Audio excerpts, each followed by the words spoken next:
کرام السلام علیکم ورحمۃ اللہ تعالی وبرکاتہ۔ الحمد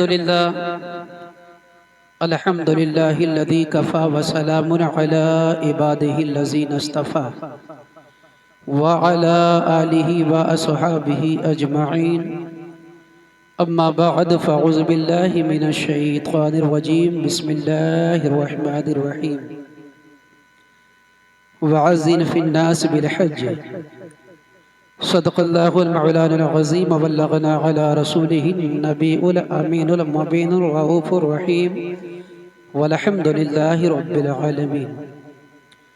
آئیے نہایت ہی عقیدت و محبت کے ساتھ گنبد خضرا میں آرام فرمانے والے آقا، دونوں جہان کے داتا، فخر کل، مولا کل، گرتوں کو اٹھانے والے، ڈوبتے کو تیرانے والے، انیس بے کسا چارہ ساز دردمندہ، حضور رحمت للعالمین، شفیع المذنبین، طٰہٰ و یاسین، وجہ کائنات، مصدر کائنات، مقصد کائنات، جان کائنات، حضور رحمت مصطفیٰ یعنی محمد مصطفیٰ صلی اللہ تعالی علیہ وسلم کی بارگاہ مکرم میں غلامانہ عاشقانہ انداز میں بآواز بلند درود پاک پیش کریں۔ اللہم صلی علی سیدنا و مولانا محمد طب القلوب دوائیہا وافت العبدان و شفائیہا ونور الابصار و ضیائیہا دائما ابدا و بارک وسلم۔ ایک مرتبہ نبی اور آل نبی پر پورا مجمع بآواز بلند درود پاک پیش کریں۔ اللہم صلی علی سیدنا مولانا محمد معادن الجود والکرم منبعث والحکم وبارک صلاۃ و سلام علیک یا رسول اللہ صلی اللہ تعالی علیہ وسلم۔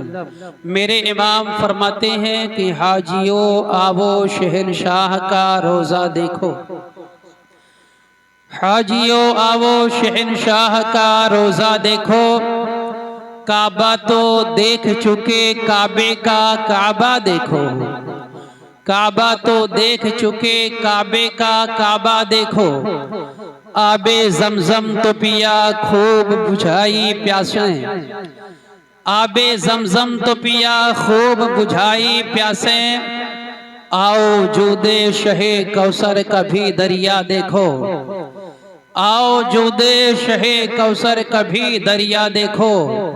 اور میرے امام فرماتے ہیں غور سے سن تو رضا کعبے سے آتی ہے صدا، غور سے سن تو رضا کعبے سے آتی ہے صدا، میری آنکھوں سے میرے پیارے کا روزہ دیکھو، میری آنکھوں سے میرے پیارے کا روزہ دیکھو۔ اللہ تعالی قرآن مجید میں ارشاد فرماتا ہے وَأَذِّنْ فِي النَّاسِ بِالْحَجِّ۔ حضرت ابراہیم علیہ السلام سے اس آیت مبارکہ میں میرا رب مخاطب ہوتا ہے، اے میرے بندے ابراہیم، اب تم نے تو کعبہ کو تعمیر کر لی ہے۔ حضرت ابراہیم نے کعبہ کو تعمیر کیا۔ مشکوٰۃ شریف کے حوالے سے کعبہ شریف کی تعمیر 2000 سال پہلے حضرت ابراہیم علیہ السلام سے پہلے کعبہ کی تعمیر ہو چکی تھی، اس کی بنیادیں مسامار ہو چکی تھی۔ طوفان نوح آنے کے بعد میں صرف ایک سرخ ٹیلہ باقی رہ گیا تھا۔ حضرت ابراہیم علیہ السلام اس چٹیل میدان میں حضرت اسماعیل کو، حضرت ہاجرہ کو اس میدان میں لے جا کر اللہ کے حکم سے واپس چھوڑ آتے ہیں۔ حضرت ابراہیم جب چھوڑ کر آتے ہیں، ساتھ میں ایک مشکیزہ اور کچھ کھجور کے توشہ دان تھے، لیکن وہ کھجور بھی ختم ہو جاتا اور پانی بھی ختم ہونے کے بعد میں حضرت ہاجرہ حیران و پریشان ہو جاتی، ادھر ادھر دیکھتی، کہیں پانی کا نام و نشان نہیں تھا۔ حضرت ہاجرہ کبھی صفا پر جاتی، کبھی مروہ پر حضرت حضرت ہاجرہ جاتی، لیکن نہ مروہ پر پانی نظر آ رہا تھا نہ صفا پر پانی نظر آ رہا تھا۔ کیا دیکھتی ہے اچانک حضرت ہاجرہ کہ حضرت اسماعیل کے قدموں کے نیچے سے پانی نکل رہا ہے۔ حضرت ہاجرہ نے دیکھا کہ حضرت اسماعیل کے قدم مبارک سے پانی نکل رہا ہے۔ حضرت ہاجرہ دوڑتی ہوئی آتی ہے اور اپنے زبان مبارک سے کہتی ہیں تھم تھم، یعنی بامانہ زمزم۔ حضرت ہاجرہ کی زبان مبارک سے نکلنا تھا کہ اے پانی ٹھہر تھا۔ مصطفیٰ جان رحمت صلی اللہ علیہ وسلم ارشاد فرماتے ہیں کہ اگر اللہ کی بندی حضرت ہاجرہ نے یہ نہ کہا ہوتا اے پانی تو ٹھہر جا، یعنی زمزم نہ ارشاد فرماتی حضرت ہاجرہ، تو وہ پانی پوری دنیا کے لیے کفایت کرتی ہوئی نظر آتی۔ یہ زمزم پانی کیا ہے؟ حضرت جبریل علیہ السلام کے جو ہے حضرت جبریل نے اپنے مبارک ہاتھ کو زمین پر مارا، حضرت اسماعیل کے قدموں کے ٹھوکر سے وہ پانی نکلا تھا۔ وہ پانی بڑا ہی برکت والا ہے۔ مصطفیٰ ارشاد فرماتے ہیں اگر کوئی بیمار اس زمزم پانی کو پی لے تو پینے کے بعد میں اللہ تعالیٰ اس کی برکت سے اس کو شفا یاب عطا فرما دیتا ہے۔ اگر کوئی بھوکا انسان اس زمزم پانی کو پی لے تو اللہ تعالیٰ اس کے بھوک کو مٹا دیتا ہے، وہ شکم شیر ہو جاتا ہے۔ میرے آقا ارشاد فرماتے ہیں اگر آب زمزم پینے کے وقت اگر کوئی انسان دعا کرتا ہے تو میرے مصطفیٰ کریم ارشاد فرماتے ہیں اللہ تعالیٰ اس کے دعاؤں کو فوراً اپنے بارگاہ میں مقبول کر لیا کرتا ہے۔ وہ ایسی برکت والا پانی ہے جس پانی میں میرے آقا نے اپنے لعاب دہن کو ڈالا ہے۔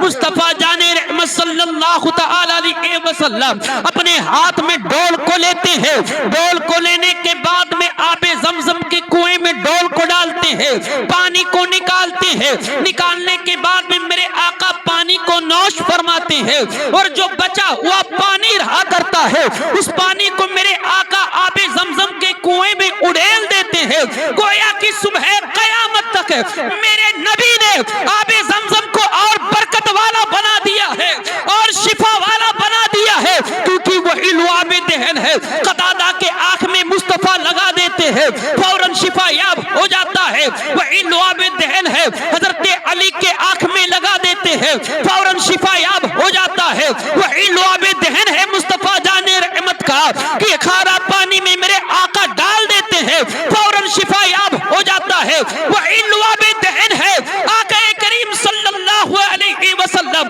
مقام صحبہ میں اس لعاب دہن کو ایک کٹورے میں ڈال دیتے ہیں تو تقریباً 1700 صحابہ سیر ہو جاتے ہیں۔ حضرت جابر بیان فرماتے ہیں اگر اس سے زیادہ صحابی ہوتے تو مصطفیٰ پلاتے جاتے، صحابہ پیتے جاتے۔ جب اس حدیث مبارکہ پر میرے امام اچھے رضا پیارے رضا امام احمد رضا کی نظر پڑتی ہے تو پکار اڑتے ہیں، اگلیاں ہے فیض پر، ٹوٹے ہیں پیاسے جھوم کر، ندیہ پنجاب رحمت کی ہے جاری۔ نعرہ تکبیر، نعرہ رسالت، جشن عید میلاد النبی، زیارت حرمین شریفین کانفرنس، نعرہ تکبیر، نعرہ رسالت، سبحان اللہ ماشاءاللہ۔ یہ لعاب دہن کی برکت ہے کہ مصطفیٰ لعاب دہن اس آب زمزم میں ڈال کر صبح قیامت تک اس آب زمزم کے کنویں کو اور برکت والا بنا دیتے ہیں۔ آج اگر کوئی حاجی جاتا ہے صفا مروہ کی سعی کرتا ہے تو ہر چکر میں صفا مروہ کی سعی کرنے کے بعد میں وہ انسان آب زمزم کو پیتا ہے، لیکن قربان جاؤ اور پانیوں کو پینے کے لیے حکم یہ فرمایا گیا ہے کہ اور پانی بیٹھ کر پیے، لیکن آب زمزم کو کھڑے ہو کر پینے کا حکم فرمایا گیا ہے۔ آخر میں اس پانی میں حکمت کیا ہے کہ اللہ کے پیارے پیغمبر صلی اللہ علیہ وسلم نے خود اس پانی کو پیا ہے، بلکہ میرے آقا علیہ السلام مدینہ طیبہ میں تھے۔ حضرت سہل بن عمر کو مصطفیٰ نے حکم فرمایا، اے حضرت سہل بن عمر کہاں جا رہے ہو؟ تو حضرت سہل بن عمر نے کہا، فدا کا ابی و امی، میرے ماں باپ آپ پر قربان ہے میرے آقا، میں حرم شریف کی زیارت کرنے کے لیے جا رہا ہوں۔ تو مصطفیٰ نے کہا، اے سہل بن عمر جب تم جاؤ تو آب زمزم میرے لیے بھی لے کر آنا۔ گویا کہ مصطفیٰ نے یہ صبح قیامت تک یہ پیغام دے دیا ہے اور لوگوں کو ذہن دے دیا ہے، اے لوگوں وہاں سے آب زمزم لانا اور اپنے گاؤں کے متعلقین کو، عزیز و اقربا کو آب زمزم دینا۔ یہ آقا کریم صلی اللہ تعالی علیہ وسلم کی سنت مبارکہ ہے۔ حضرت سہل بن عمر نے وہاں سے پانی کو لے کر آیا، مصطفیٰ جان رحمت کو دیے۔ کافی عرصے تک میرے آقا نے آب زمزم کو نوش فرمایا ہے، بیماروں کو مصطفیٰ پلاتے رہے ہیں۔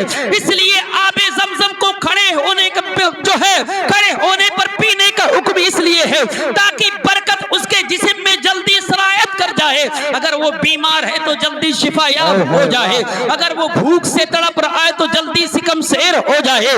اس لیے مصطفیٰ نے اس کو پینے کا کھڑے ہو کر حکم فرمایا ہے۔ اے دنیا کے لوگوں، جب بھی آب زمزم پیو تو کھڑے ہو کر پیو، وہی کعبہ ہے۔ اللہ نے حکم فرمایا، اے میرے بندے ابراہیم کعبہ کی تعمیر کرو۔ حضرت ابراہیم نے کعبہ کی تعمیر کرنا شروع کر دیا ہے۔ اسی رکن ایمانی کے سامنے بالکل حجر اسود ہے، اسی کے قریب میں مستلزم ہے۔ مصطفیٰ ارشاد فرماتے ہیں، اگر کوئی معتمر عمرہ کرنے والا، اگر کوئی حج کرنے والا حج کرنے کے لیے جاتا ہے، حجر اسود کے قریب میں کھڑے ہوتا ہے، بارگاہ خدا میں دعا کرتا ہے تو 70,000 فرشتے آمین کے لیے وہاں پر کھڑے ہوتے ہیں اور کہتے ہیں، اے میرے مولا یہ تیرا بندہ ہے جو تیرے بارگاہ میں اپنے ہاتھ کو دستے دراز کیا ہے، اے میرے مولا اس کی دعاؤں کو قبول کر لے۔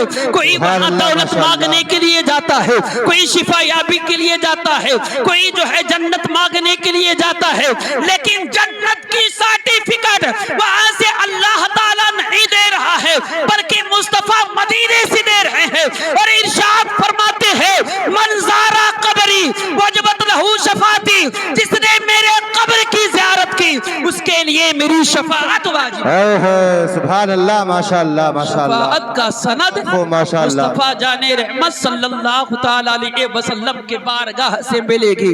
آپ نے کعبہ کا طواف کیا لیکن یہ حکم نہیں آیا کہ آپ کے اوپر جنت واجب ہوگی، یہ حکم نہیں آیا۔ آپ نے حجر اسود کا بوسہ دیا، مقام ابراہیم کے قریب میں کھڑے ہو کر آپ نے 2 رکعت واجب الطواف ادا کیا، لیکن یہ حکم ارشاد نہیں کیا گیا۔ آپ مزدلفہ کے میدان میں گئے، آپ منی کے میدان میں گئے، آپ عرفات کے میدان میں گئے، لیکن یہ سارے حکم وہاں پر نہیں دیا گیا۔ میرے نبی نے فرمایا ہے کہ آؤ مدینہ اور مجھ سے شفاعت کی سند لے کر جاؤ۔ آقا کریم صلی اللہ علیہ وسلم کے دیوانوں، حضرت ابراہیم نے کعبہ کی تعمیر کیا ہے، وہیں پر ایک پتھر ہے جس کو مقام ابراہیم کہا جاتا ہے۔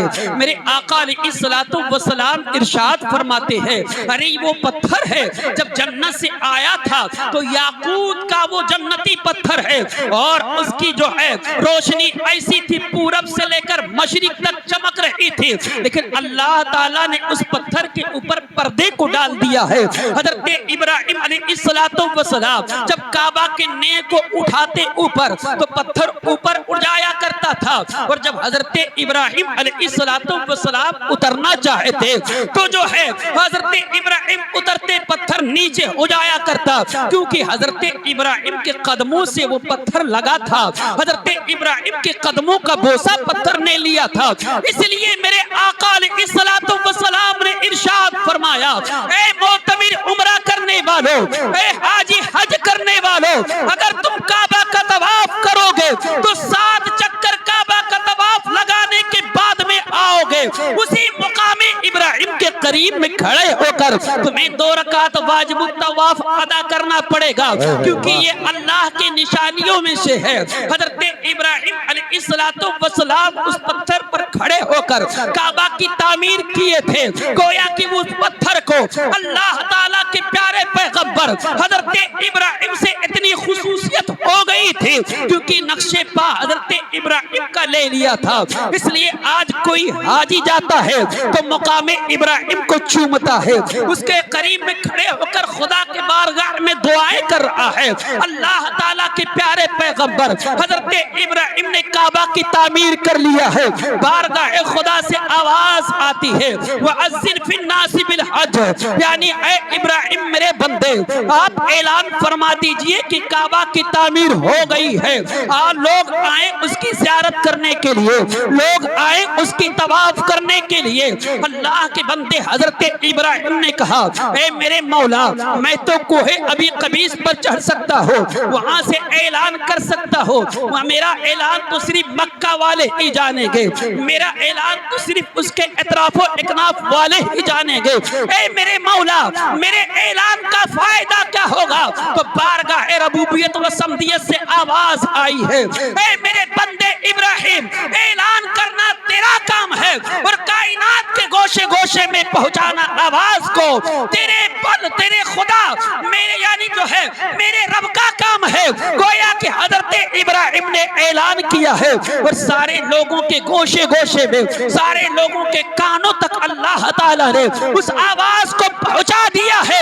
گویا کہ جو ہے ہمارے منا بھائی گلزار بھائی کے والد گرامی گئے تھے عمرہ کرنے کے لیے, ان قریب خدا کے بارگاہ میں انہوں نے بارگاہ مصطفیٰ میں عرضی لگا کر آئے تھے اے میرے مولا مجھے حج کے لیے بھی بلا لینا.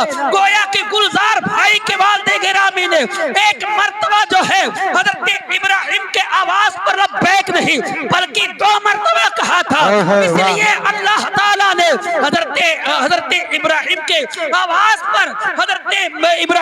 آواز پر جو منا بھائی کے والد گرامی نے لبیک کہا تھا تو اس لبیک کی لاج رکھتے ہوئے اللہ تعالیٰ نے ان کو عمرہ بھی کروایا ہے اور حاجی کے جو ہے سند سے سرفراز عطا فرمایا تاکہ آج انہیں حاجی کے لقب سے یاد کیا جا رہا ہے. وہ ارکان جو مناسک حج بھی ادا کیے ہیں, کعبہ کا طواف کیے, مقام ابراہیم کے قریب میں کھڑے ہو کر 2 رکعت انہوں نے نماز ادا کیا, حجر اسود کا بوسہ دیا, صفا اور مروہ کی انہوں نے صحیح کیا ہے. یہ سارے ارکان ادا کرنے کے بعد میں وہ عرفات کے میدان میں گئے, عرفات کے میدان میں ہوتے ہوئے وہ مزدلفہ کے میدان میں آئے, مزدلفہ کے میدان سے ہوتے ہوئے وہ مینا کے میدان میں آئے.